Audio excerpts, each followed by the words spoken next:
নিয়োগ করার, এর সবগুলোই কিন্তু শেখ হাসিনা করে দেখিয়েছেন। তার জন্য মারাত্মক রকমের নেতিবাচক হয়েছিল, কিন্তু ওই লোক আমাদেরকে ছাড়ে না।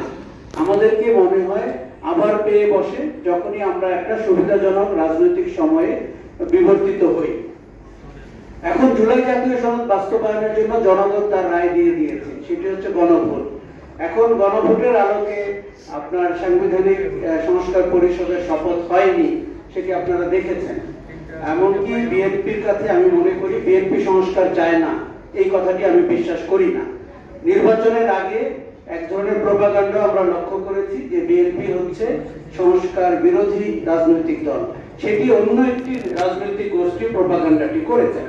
কিন্তু ওই প্রোপাগান্ডা সত্য হবে যদি বিএনপি সংস্কারের পথে না হাঁটে। আমি এখনো বিশ্বাস করতে চাই 2/3 ভোটে বিজয়ী, আসনে বিজয়ী বিএনপি এই রাষ্ট্রের মৌলিক সংস্কারগুলো করবেন। কিন্তু যেখানে আমাদের আশঙ্কা এবং সংশয় সেটি হচ্ছে যে তারা অর্ডিন্যান্স গুলোকে আইনে পরিণত করার সময় তারা বিবেচনা করছেন তাদের রাজনৈতিক দৃষ্টিভঙ্গি।